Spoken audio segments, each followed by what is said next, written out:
Hi everyone, Gene here from Artistic Hobbies. Today we're going to be doing a full review on this 30 centimeter Godzilla 1962 from Megahouse. So let's get started. So guys, I'm real excited about getting this review to you because this has got to be one of the, at least my particular favorites of all Godzillas of all time. This Godzilla comes from the movie King Kong vs. Godzilla, which was made in 1962, and it's got to be one of the best Godzilla films of all times, at least in my opinion. Except for I am warming up to the new Godzilla movie that just recently came out called Godzilla Minus One, which is a really, really good movie. And if you haven't seen that movie, go definitely check it out. The price on this varies dramatically on eBay, from $200 all the way up to, I think I've seen it up to as high as $499, even more than that. I did get a great deal on this on eBay. Cost me $198. It was used. It did not come in the original box, but it did come with the original stand, the original sticker, which isn't on the stand yet. And this is the light and sound version. So this Godzilla replica is coming in at 11¼ inches without the stand. With the stand, it's coming in at 12¼ inches. So it's not really truly a 30 centimeter replica of Godzilla. Unless you put the stand on it, then it's definitely over 12 inches, which is 30 centimeters. So let's go ahead and throw Godzilla onto the scale here, and just to see what it's coming in at.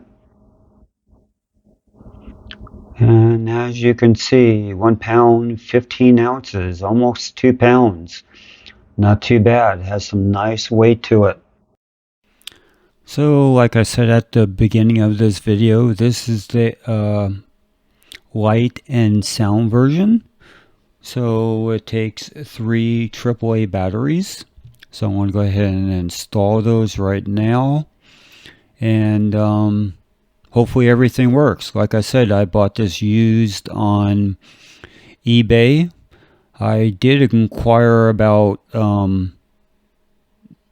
it lighting up and the sound, if it still worked, but the vendor never got back to me. So I did take a chance buying it, but I wasn't buying it because of the sound and the lights on it.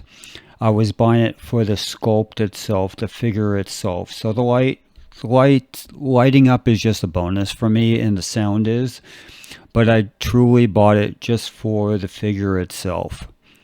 So, for example, let's say if it doesn't work at all, then it's no big deal to me. I bought it for the sculpt. So let's go ahead and connect it. And there's 2 connections one on each foot.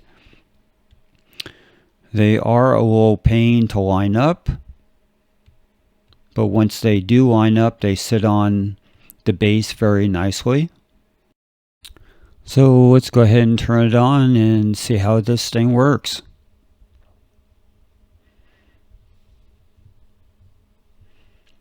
So there's 2 different modes on it. One is just first mode is just a solid light. And the second mode, there should be sound and blinking light, which there is right now, as you can see. But unfortunately, there is no sound whatsoever.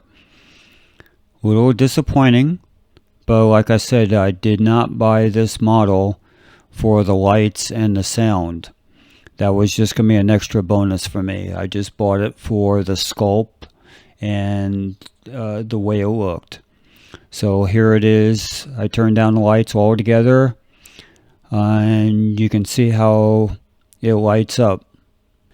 As you can see by the lighting, there is some flaws in the paint job itself where the light is seeping through, which I'm pointing it out right now. Turn on mode 2.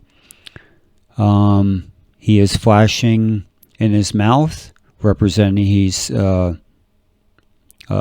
guess you would call spitting out his flamethrower or bad breath. But other than that, the lights are cool, but no sound. Okay, let's go ahead and check out the overall quality and how it was put together. As you can see right along the lower jaw there's a seam. There's a seam where the arm was put together. As you can see here, I'm pointing out.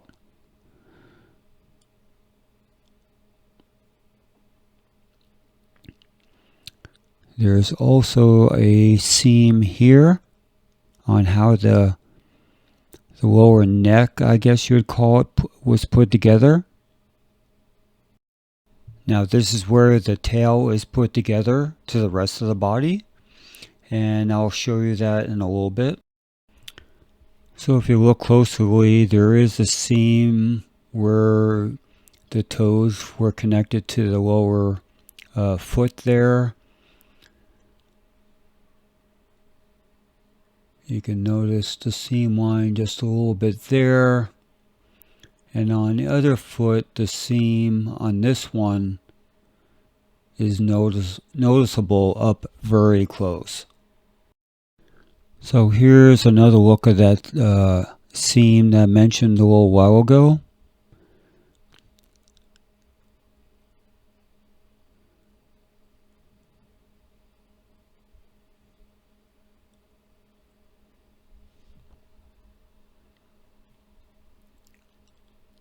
And that's another seam where you connect the tail to the rest of the body.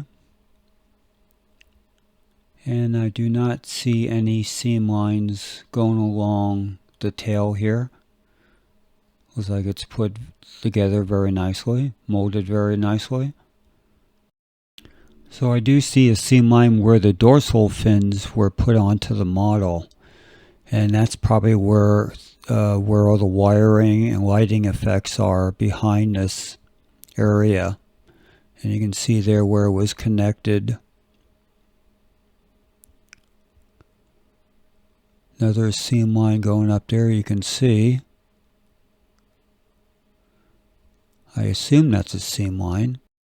So this is the lower area of the body where the tail connects to the rest of the body. As you can see, it's not held in by a magnet. It's just all you do is insert that part into the lower body there. Push it in really firmly. And once it's in there, it's pretty good. But there is a gap right there. So I'm going to have to look into that a little more. It's not too bad.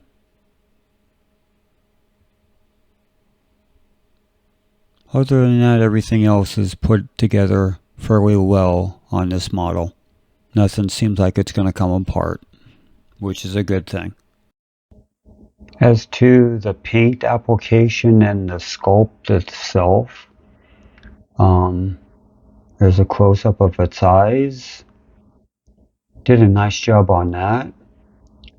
Teeth are pretty good. The gum lines are pretty good. See the tongue in here. Let me see if I can raise this up just a tiny bit so you can get a good look in here.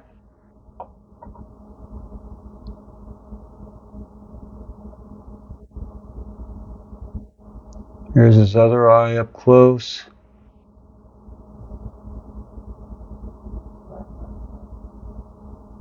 So the light reflects off the eye very nicely.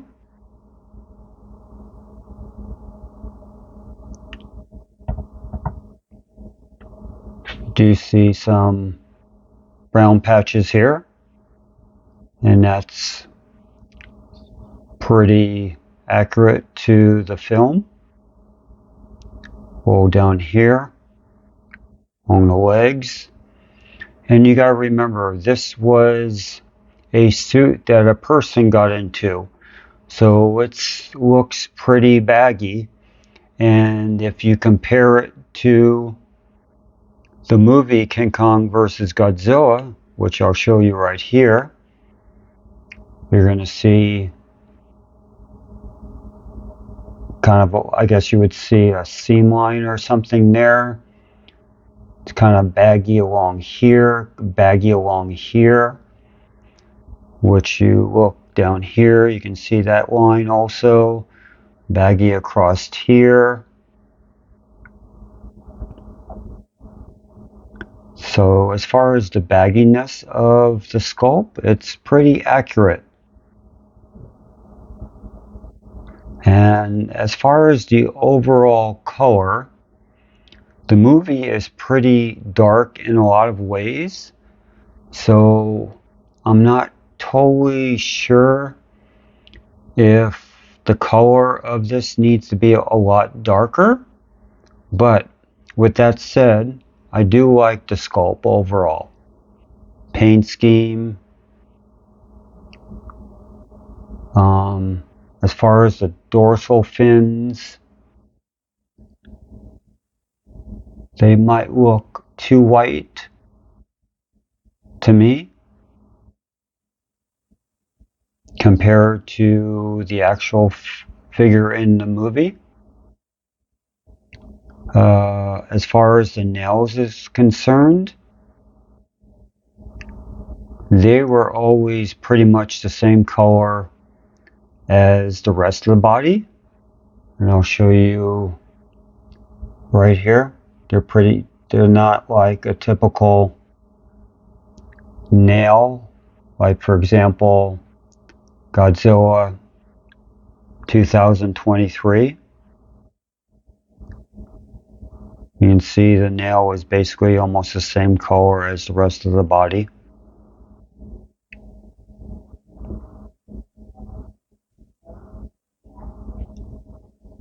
So here's another shot of the dorsal fins and the color of them. And also a good shot of the nails on the hands, on how they're pretty much the same color as the body. So what I did here is I turned down the lights to give a better representation of what the true color of this figure looks like. And with the lights down, it looks really awesome. I really like this model. Megahouse did a great job on the face, the sculpt. And I know I showed you guys all the seam lines and where they are and stuff like that, but I was just nitpicking at that point. The model has to be put together somehow, so you are going to have some seam lines. And if you are looking at this figure from a distance, you can't even see these seam lines, except for where the tail connects to the rest of the body. So the sculpt on this it's really accurate. It's spot on, I think, at least in my opinion. And for the price I paid for this, I'm really happy. Like I said, I bought this on eBay. I paid roughly $200 for this. Even though the sound does not work on this, it's still an awesome model. Hope you guys enjoyed this video. Please hit that like button and subscribe button so you can keep up to date on our latest videos. Until next time, guys, have a good one.